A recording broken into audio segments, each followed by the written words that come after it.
네, 안녕하세요.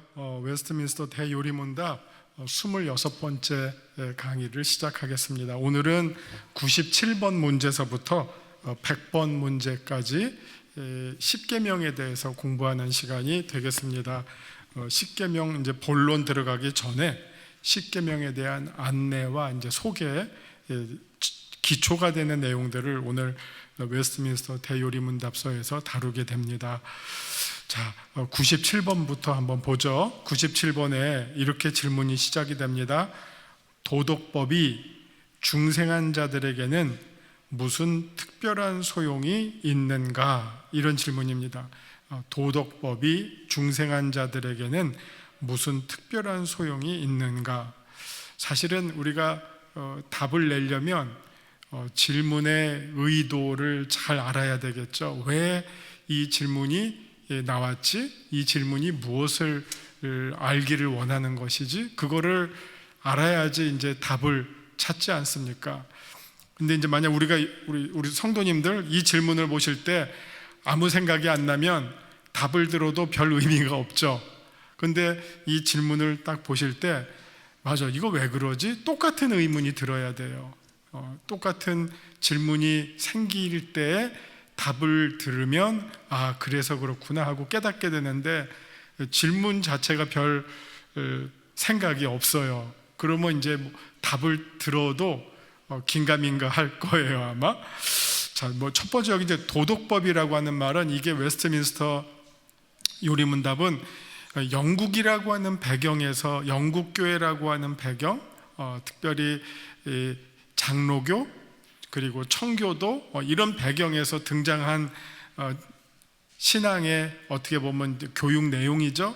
그래서 당시 영국 사람들에게는 국법이 있겠지만 나라를 지키는, 나라를 움직이는 국법이 있겠지만 국법 말고 이 성경에서 말하고 하는 거는 그들이 이걸 받아들일 때 소위 십계명이라든지 구약의 율법을 그들은 이것을 하나의 도덕법으로 받아들였어요. 도덕법. 이 도덕법은 우리가 흔히 국법에서 말하는 국법 안에는 뭐 여러 가지 법이 있겠죠. 형법, 민법 이런 거 있을 거 아니에요. 형법, 민법.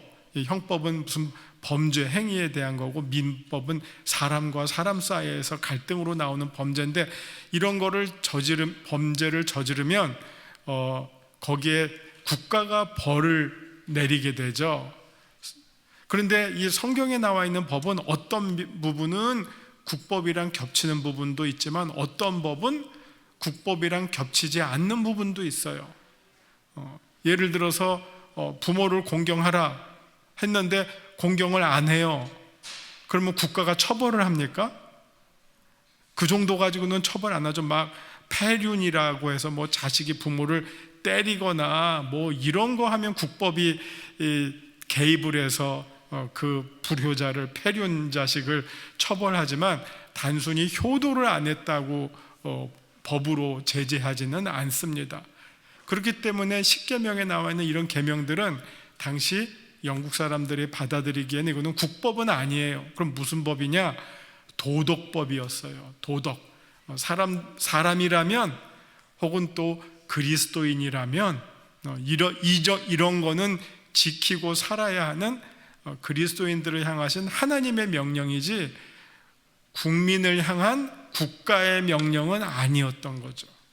그래서 여기 질문이 도덕법이라고 하는 말인데 이걸 영국 사람들은 도덕법으로 생각했지만 그냥 오늘 우리들이 이 도덕법이란 말을 율법이라는 말로 이해하시면 딱 맞아요. 그냥 율법이 중생한 자들에게는 무슨 특별한 소용이 있는가? 이런 질문이에요. 여러분이 신앙생활 하시면서 제가 한번 질문을 해볼게요. 한번 답을 해보세요. 율법이 여러분들에게 여전히 중요해요? 답이 있으시겠죠? 그러면 그 율법을 막 지키려고 애쓰시면서 살아요? 첫 번째 질문, 중요합니까? 하면 뭐 안 중요한 건 아니니까 중요하죠. 그런데 얼마만큼 중요할까요? 여러분들이 율법이 중요하다고 생각하는 게 유대인들이 유대교를 믿는 율법만큼 중요한가요? 그렇지는 않아요. 여러분 혹시 이스라엘 가보신 분, 성지순례 하려고 이스라엘 가보신 분이 계신지 모르는데, 이스라엘은 안식일을 지독하게 지켜서 주일날도 엘리베이터 스톱이에요. 유대인이랑 같이 엘리베이터를 타면요, 유대인은 이거를 안 눌러요. 몇 층을 가야 될 거 아니에요. 그러면 내가 5층 가고 싶으면 5층을 눌러야 되잖아요. 안 눌러요. 그럼 누가 눌러줘? 유대인이 아닌 관광객이 누르면 이제 따라서 내려요. 이게 말이 됩니까? 그 정도로 안식일을 철저하게 지켜요. 율법을 지켜요. 왜? 그들은 율법을 지켜야지 구원받으니까. 근데 우리는 아니잖아요. 우리에게는 율법을 어느 만큼 지켜야 돼? 율법이 나름대로 중요한 건 맞아. 근데 어느 만큼 지켜야 돼? 오늘 우리 이런 질문이 있잖아요. 근데 우리가 성경이 쓰여졌을 때 특별히 이 질문을 누가 많이 맞닥뜨렸느냐? 사도 바울이 맞닥뜨렸어요. 사도 바울은 스스로 어떤 사람이라고 생각했습니까? 이방인의 사도. 베드로는 유대인들의 사도라면 사도 바울은 이방인의 사도예요. 그럼 바울이 이 이방인의 사도로서 이방인들에게 율법이 어떤 의미가 있지, 어떻게 지켜야 되지 하는 게 바울의 고민이었고, 또 바울이 맨날 전도할 때마다, 예를 들어서 바울이 이만큼 전도했어요. 이 사람들을. 그래서 교회를 세웠어요. 근데 그 다음에 여기 교회에 누가 들어오느냐? 유대인 그리스도인들이 들어와요.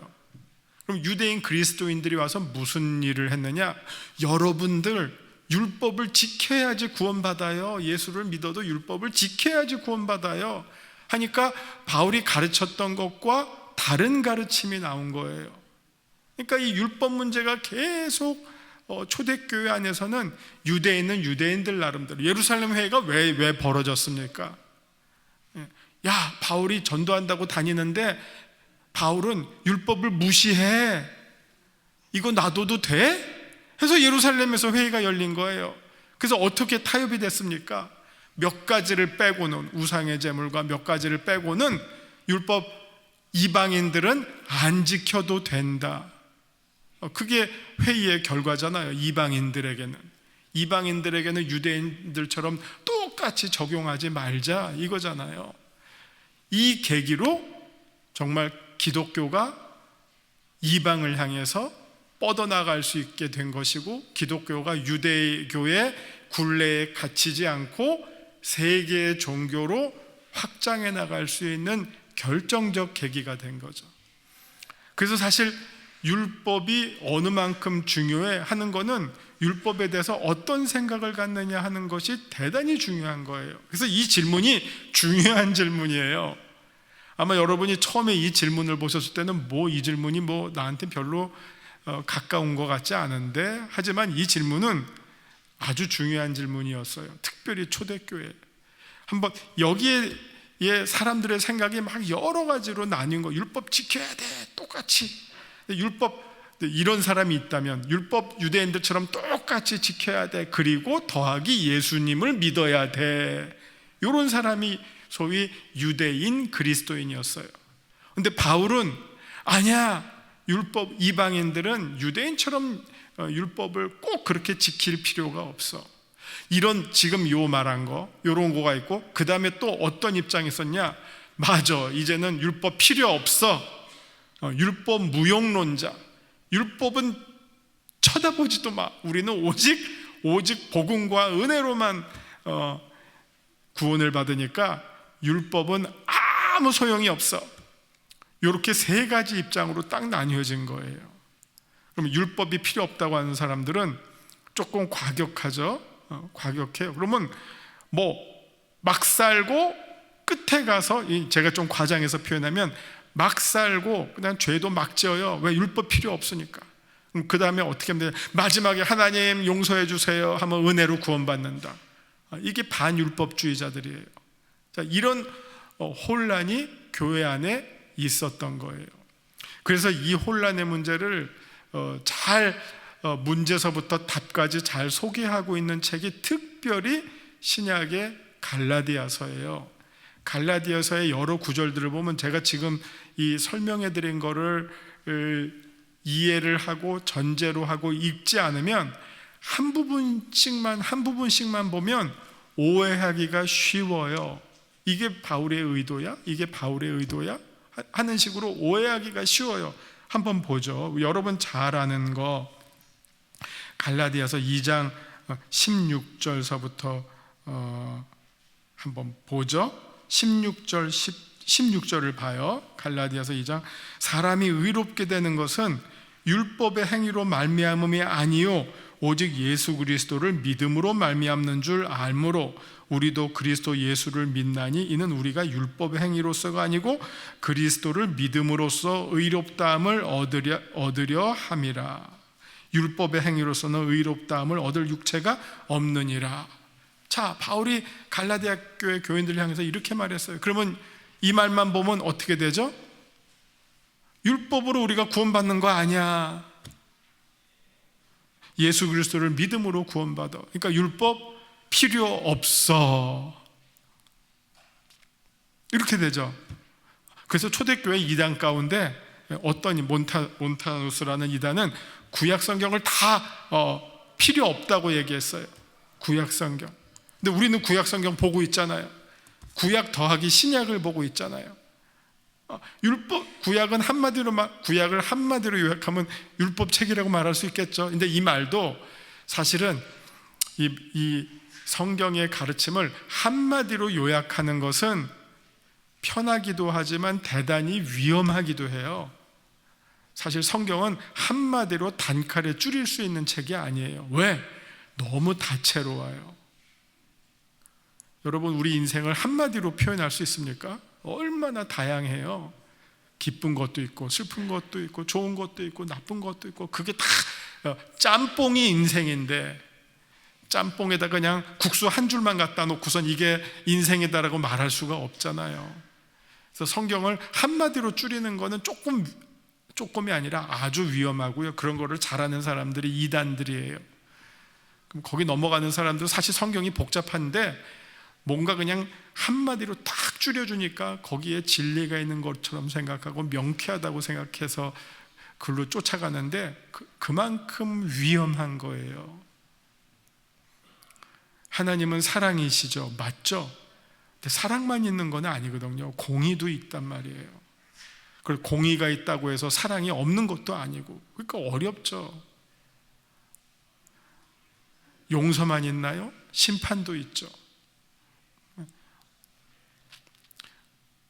오늘 설교에 이제 원수를 사랑하라는 말씀이 나오는데 사실 성경에 원수를 사랑하는 것만도 있지만 예수님이 어떻게 보면 당시의 사람들이 용서하지 못하는 원수를 사랑해 주신 것도 있지만 동시에 당시의 사람들이 무서워했던 율법학자들, 바리새인들, 대제사장들을 향해서 이 독사의 자식들아 라고 분노하신 것도 있어요. 이게 다 성경은 여러 가지가, 그 중에 뭐가 더 중요하냐 하는 것이지 뭐 하나만 딱 이야기할 수는 없어요. 자, 이 말씀을 보면 율법이 무의미한 것처럼 보여요. 또 다음에 보면요, 여러분 잘 아시는 율법이 몽학 선생이란 말을 우리 옛날에 많이 들어보셨잖아요. 요즘 개역 성경에는 초등교사, 초등 선생님.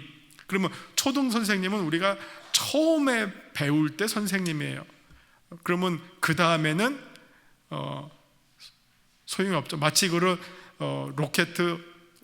로켓을 저기 우주로 쏘려면 1단계, 2단계 각각 몇 개 단계가 있어서 처음 단계로는 대기권을 벗어나게 하고 그 다음 2단으로는 그 위를 또 가게 하고 그 다음에 마지막에는 이렇게 돌게 하다가 마지막에 축 떨어지잖아요. 지금은 이제 귀환까지도 또 하잖아요.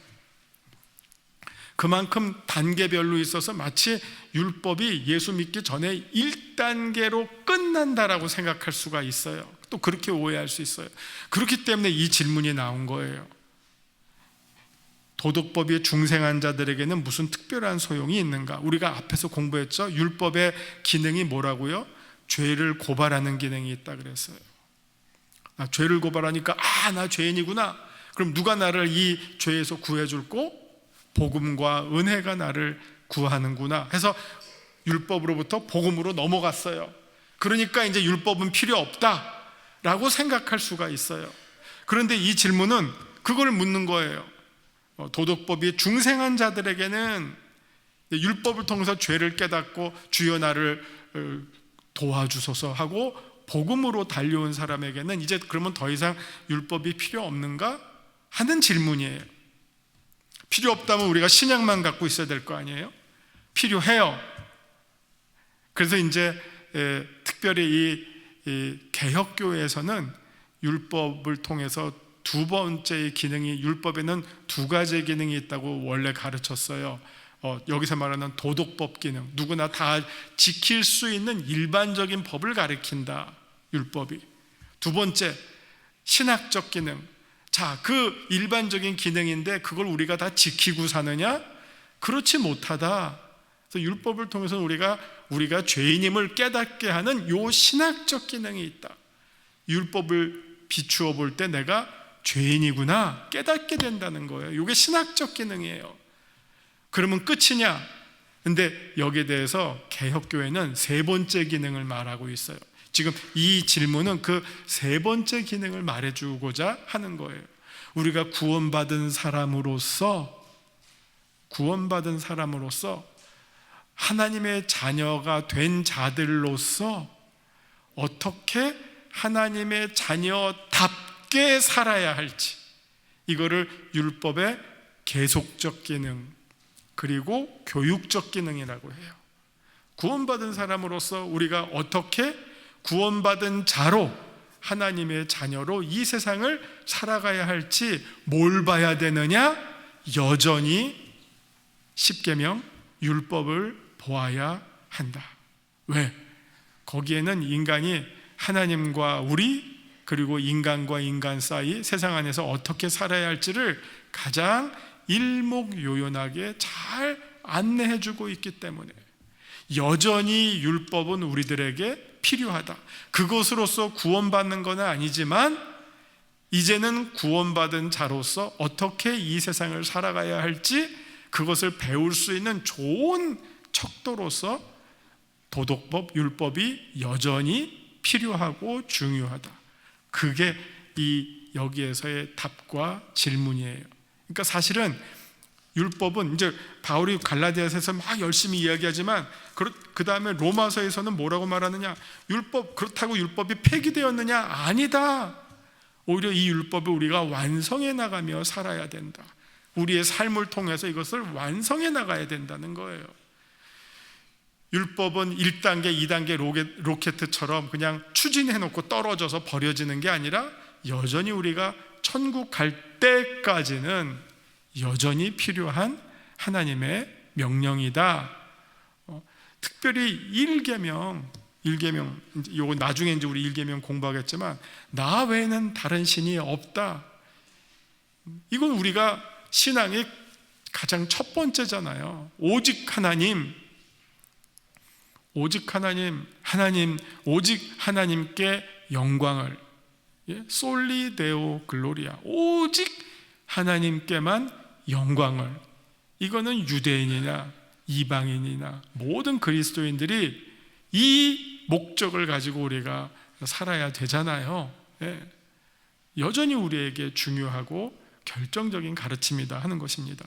그걸 지금 97번에서 말하고 있어요. 이게 자칫 잘못하면 너무 일방적으로 율법을 무시하고 어차피 내가 이대로 못 살고 어차피 내가 구원받는 것은 복음과 은혜로 구원받는 것이기 때문에 율법은 내가 지키지도 못할 거 그냥 무시하고 살고 막판에 그냥 극적으로 하나님의 용서받고 구원받자, 이런 생각 갖고 사시면 저는 천국 갈 수 있을까? 만약 그런 마음을 의도적으로 갖고 산다면 우리가 의식하지 않고 살면서 넘어져고 해서 주님 제가 죄인입니다, 저를 용서해 주시고 저를 불쌍히 여겨 주옵소서, 이런 마음을 갖고 사는 사람은 율법을 다 못 지켰더라도 당연히 구원받겠지만 에이 어차피 이거 못 지킬 거 그냥 하나님 나는 마음대로 살겠습니다, 그럼 마지막에 막판에 한번 역전시켜 주세요, 이런 마음으로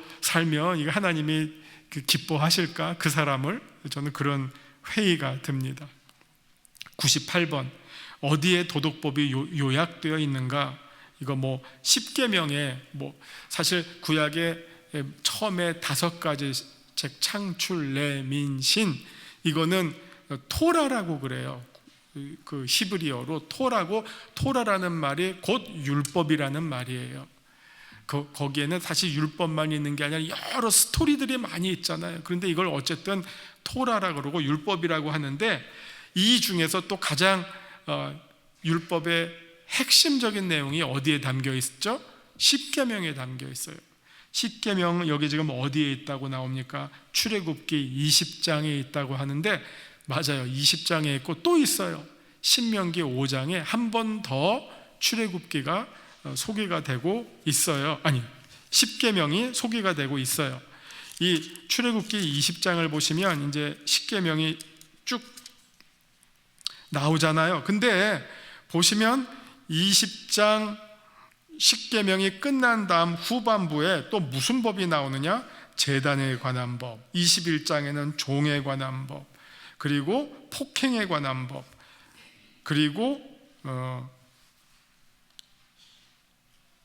임자의 책임, 23장에는 배상법, 그리고 22장 후반부에는 도덕법, 23장에는 공평, 그리고 절기에 관한 법, 여러 가지 법들이 계속 나와요. 이게 하나님께서 이스라엘 백성에게 주신 법이에요. 근데 그 모든 법 중에 가장 하이라이트는 10계명이다. 이렇게 기억하시면 되시겠습니다. 그 다음에 98번, 99번 10계명을 바로 이해하기 위해서는 어떠한 법칙을 준수해야 합니까? 하는 질문이죠. 여기에 답은 10계명을 바로 이해하기 위해서는 다음의 법칙을 준수해야 합니다. 율법이 온전하다라는 생각을 해야 돼요. 율법은 뭐 옛날 사람들을 위한 것이고 오늘 나에게 주시는 말씀은 아니다, 이런 말이 아니라 율법은 그때나 지금이나, 율법도요 누구의 말씀입니까? 율법은 하나님의 말씀이에요. 이스라엘에게 먼저 주신 하나님의 말씀이에요. 하나님이 한 번만 말씀하신 게 아니에요. 구약에서는 율법으로 말씀하셨고요, 신약에 와서는 예수 그리스도를 통해서 말씀하셨고요, 또 신약에 와서는 여러 예수 그리스도의 증인들을 통해서 말씀하셨어요. 그래서 히브리서 1장 1절을 한번 보실래요? 히브리서 1장 1절, 이게 하나님의 말씀에 대해서 아주 우리에게 중요한 생각을 가르쳐 주시는 말씀인데, 히브리서 1장 1절, 옛적의 선지자들을 통하여 여러 부분과 여러 모양으로 우리 조상들에게 말씀하신 하나님이, 이렇게 나오죠. 자, 10계명은 이 중에 뭐가 해당할까요? 여러 부분과 여러 사람, 누구죠? 모세를 통해서 주셨어요. 모세를 통해서 이스라엘에게 두 돌판을 통해서 주신 말씀이 10계명이에요.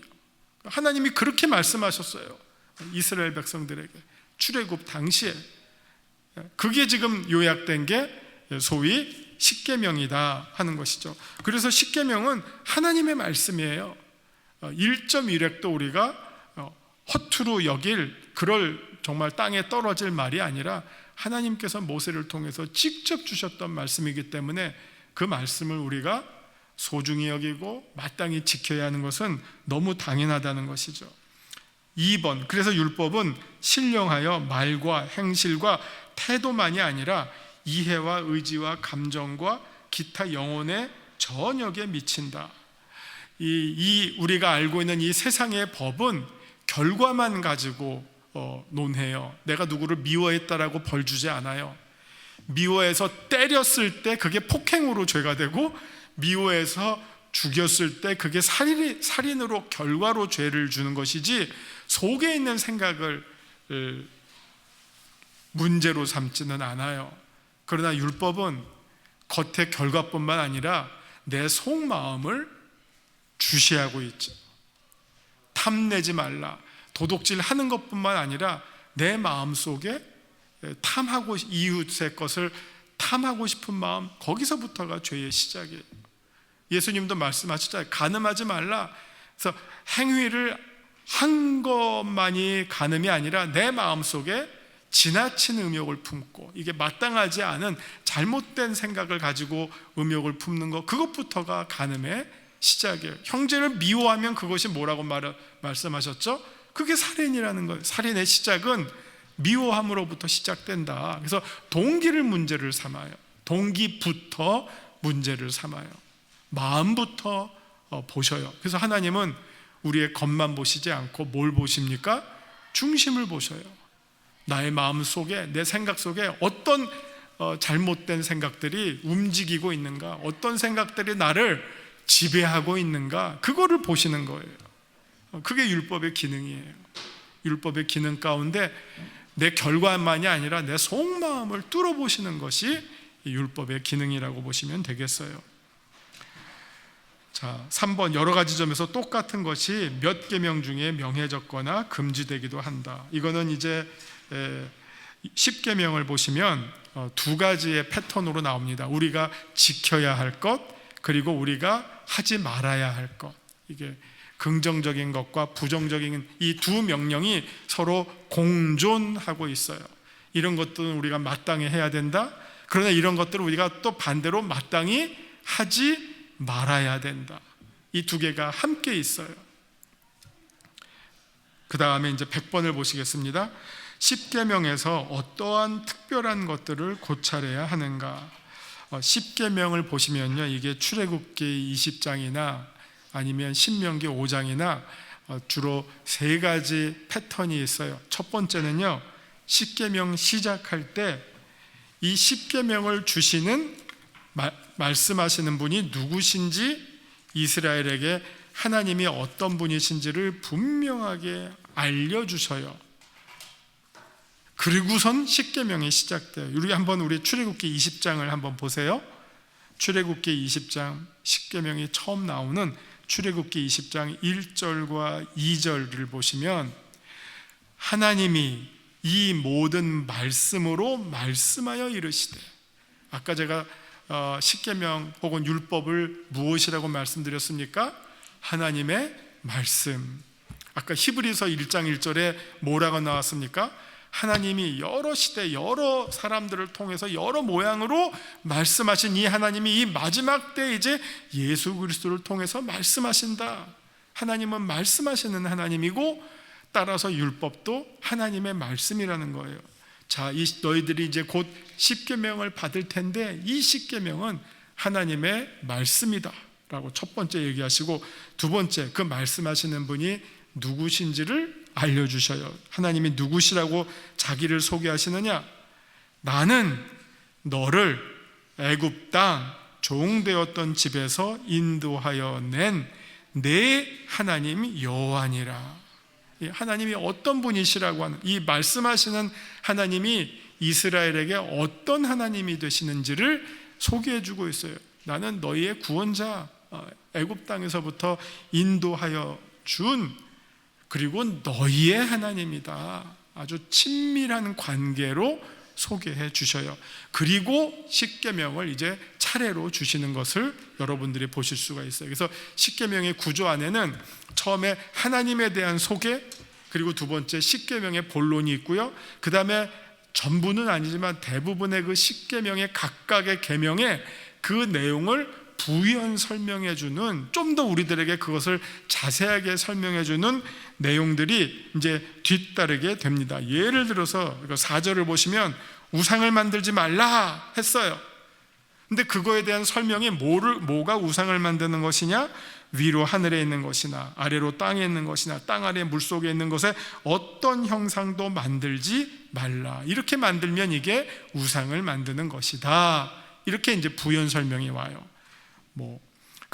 그러면서 이어서 그것들에게 절하지도 말고 섬기지도 말고, 하나님은 질투하시는 하나님이고 너희를 그런 하나님이니까 여기에 대해서 너희들이 우상을 섬기면 이러이러한 벌을 받을 것이다 라고 부연 설명이 또 추가로 주어지게 됩니다. 이제 다음에는 이제 10계명의 각 계명들을 우리가 살펴보도록 하겠습니다. 여기까지 하겠습니다. 기도합니다. 하나님, 저희들에게 또 십계명을 통하여 또 율법을 통하여 하나님의 말씀을 통하여 구원받게 하시고 또 성도로서 어떻게 이 세상 속에서 살아가야 할지 말씀해 주시니 감사드립니다. 그 말씀들을 우리의 삶 속에서 마치 거울처럼 살펴보며 우리 자신의 삶을 하나님 기뻐하시는 모습으로 만들어가고 이끌어가는 우리 거룩한 성도들 다 되게 하여 주옵소서. 예수님 이름으로 기도합니다. 아멘.